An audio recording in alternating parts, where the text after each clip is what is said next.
आज बात करते हैं आजकल के सबसे बर्निंग इशू के बारे में, जो कि है सूबों का मामला। और जैसे कि आपको पता है कि आजकल बात हो रही है कि मुल्क में नए एडमिनिस्ट्रेटिव यूनिट्स, नए इंतज़ामी जो हैं इकाइयाँ बननी चाहिए, नए सूबे बनने चाहिए। और इस हवाले से जो सबसे ज़्यादा जिक्र किया जाता है वो किया जाता है सिंध के बारे में, कि सिंध को तकसीम कर देना चाहिए और जो शहरी सिंध है उसको देहाती सिंध से अलग करके एक नया सूबा बना देना चाहिए। वैसे ये भी बहुत ही आयरॉनिकल बात है कि अगर आप तारीख़ में देखें तो जो ठट्टा है, जिसको आज अंदरूनी सिंध का हिस्सा कहा जाता है या देहाती सिंध कहा जाता है, वो पूरे सिंध का दारुल खिलाफा होता था। वहाँ से सिंध को जो है उसके इंतज़ाम चलाया जाता था। और कराची जो है, इस टाइम मौजूदा कराची, वो एक छोटा सा कोस्टल विलेज, यानी कि एक साहिली देहात था, गोट था छोटा सा, जिसको कोलाची जी गोट कहते थे सिंधी में। और उसके बाद ये कराची बना। लेकिन आज हम कहते हैं कि वो जो ठट्टा है वो अंदरून देही सिंध है, जबकि कराची, हैदराबाद वगैरह जो हैं वो शहरी सिंध है। इस पे भी एक लंबी वीडियो बन सकती है, लेकिन ये मेरा मौजू नहीं है। मौजू ये है कि आज बात की जाती है कि जो है ना, यहाँ पर एक नया सूबा बन जाना चाहिए, जो कराची और हैदराबाद को अलग करके, या कराची को ख़ास तौर पे। मैं ये समझता हूँ कि हमें थोड़ा सा पहले सिंध को समझना पड़ेगा, सिंध की तारीख़ को समझना पड़ेगा। मैं मोहम्मद बिन कासिम या राजा दाहिर तक नहीं जाता। मैं सिर्फ़ आपको ये समझाना चाहता हूँ कि किस तरह सिंध जो है वो पहला सूबा था जिसने पाकिस्तान में आने के लिए वोट दिया। पंजाब ने नहीं दिया, खैबर पख्तूनख्वा ने नहीं दिया, बलूचिस्तान ने नहीं दिया। सिंध वो सूबा था जिसने पाकिस्तान के लिए वोट दिया। लेकिन सिंध की जो कल्चर है वो हमेशा से बहुत प्लूरल रहा है, इंक्लूसिव रहा है। वो कभी भी एक्सक्लूसिव नहीं रहा। उसने हर एक को जो है अपना लिया, हर तरह की एथनिसिटी को, हर तरह की नस्ल को, हर तरह की ज़बान को, हर तरह के मज़हब को, ठीक है, उसने अपनाया। इसकी सबसे बड़ी मिसाल अगर आप देखें तो एक जगह है सिंध में जहाँ पर शेख ताहिर का मज़ार है, ठीक है, और वहीं पे मंदिर है झूलेलाल का। तो जो हिंदू और मुसलमानों की एक अलग, एक साथ इबादत गाह है, यानी सिंधी हिंदू झूलेलाल को अपना जो है भगवान समझते हैं।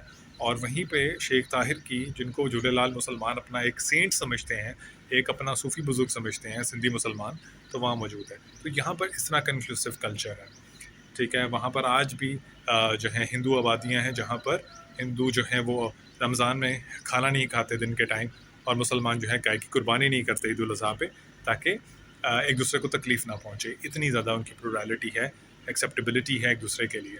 इसी तरह जो मुसलमान हैं वहाँ पे मौजूद अक्सरियत में, जो शिया हैं वो शिया हैं, जो जो सुन्नी हैं वो अपने आप को सुन्नी कहते ही नहीं, वो अपने आप को मौला अली के मानने वाला कहते हैं, मौलाई कहते हैं, ठीक है, तफजीली हैं सारे।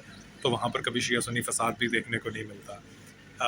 तो इसी वजह से वहाँ पे जब सिंध ने वोट भी दिया पाकिस्तान के लिए, और पूरे का पूरा सिंध, जो पंजाब तो डिवाइड हो गया, बंगाल डिवाइड हुआ, लेकिन सिंध पूरा पाकिस्तान में आया। उसके बावजूद जो कि नेहरू और जिन्ना का आपस में इतफाक़ था कि जो शख्स अपना इलाका छोड़ के दूसरी जगह नहीं जाना चाहता, कोई बात नहीं। तो बहुत से जो हिंदू थे वो चले भी गए इंडिया सिंध से, लेकिन बहुत से नहीं भी गए। बहुत से लोगों ने यहाँ पर से, लेकिन यहाँ पर किसी सिंधी मुसलमान ने उनको नहीं मारा, बहुत प्यार से वो रह रहे थे। पहली दफ़ा जब लोग वहाँ से हिजरत करके यहाँ आए, यूपी से, बिहार से, दिल्ली से, तो तब भी सिंध के लोगों ने उनको भी खुशामदीद कहा, ठीक है। और वो सब के सब यहाँ पर आके बसे, कराची में, हैदराबाद में, सक्खर में, और यहाँ पर आके बसने लगे।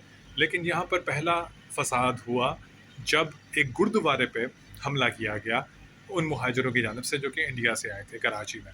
तो इसका मतलब है कि अब यहाँ पर एक बड़ी इंपॉर्टेंट बात है कि गुरुद्वारा एक तो ज़ाहिर बात है सिखों का होगा, और दूसरा वो पंजाबी होंगे। तो इसका मतलब ये है कि सिंधियों में कभी भी ये चीज़ नहीं थी कि वो एक गैर सिंधी को या गैर मुसलमान को बर्दाश्त करने के लिए तैयार नहीं थे।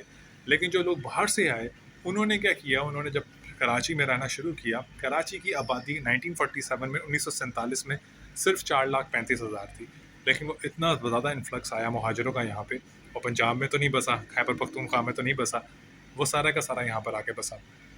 सिंधियों ने उनको वेलकम कहा, लेकिन उन्होंने जो गैर मुसलमान थे उनको कहना शुरू कर दिया कि तुम इंडिया जाओ, क्योंकि हम यहाँ आ गए, अब तुम्हारी ज़मीनें हमारी, तुम्हारी तुम ले लो जाके, तो यहाँ से निकल जाओ।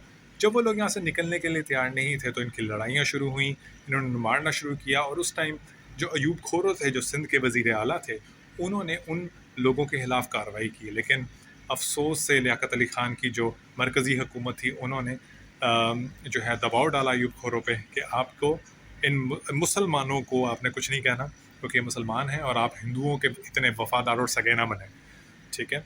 और लेकिन हकीकत ये है कि अयूब खोरो कानून पे अमल कर रहे थे और वही अयूब खोरो जिन्होंने पाकिस्तान के लिए सबसे पहले वोट दिया था।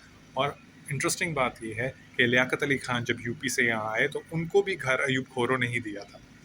इसी तरह पीर इलाही बख्श जो कि दूसरे वज़ीर आला थे सिंध के, उन्होंने अपनी पूरी ज़मीन मुहाजिरों को दी और आज भी पीर इलाही बख्श कॉलोनी वहाँ मौजूद है, PIB कॉलोनी। लेकिन आज उसी PIB कॉलोनी में रहने वाले मुहाजिरीन उर्दू स्पीकिंग लोग जो हैं PIB कॉलोनी जिसके नाम पे है उसी के पोते अली गुल पीर को कहते हैं कि गैर मकामी है, इनका कराची से क्या ताल्लुक़।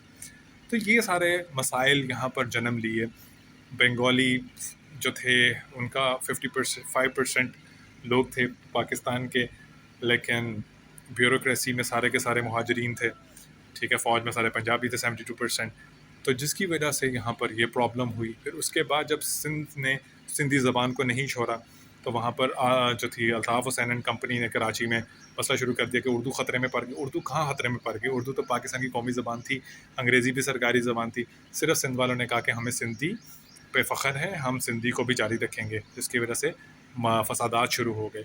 और आज कराची यहाँ पर है कि कराची सबको पाल भी रहा है। कराची के अंदर 16 लाख पंजाबी भी है, 34 लाख पश्तून भी है। दुनिया का सबसे बड़ा पश्तून आबादी का शहर कराची है। ना काबुल है ना पेशावर है। पेशावर और काबुल की कुल आबादी से ज़्यादा लोग कराची में रहते हैं जो पश्तो बोलते हैं। बंगाली हैं, बिहारी हैं, उर्दू स्पीकिंग हैं। यहाँ तक कि आज भी कराची का जो मेयर है वो उर्दू बोलने वाला है, वो सिंधी नहीं है, मुर्तज़ा वहाब सिद्दीकी।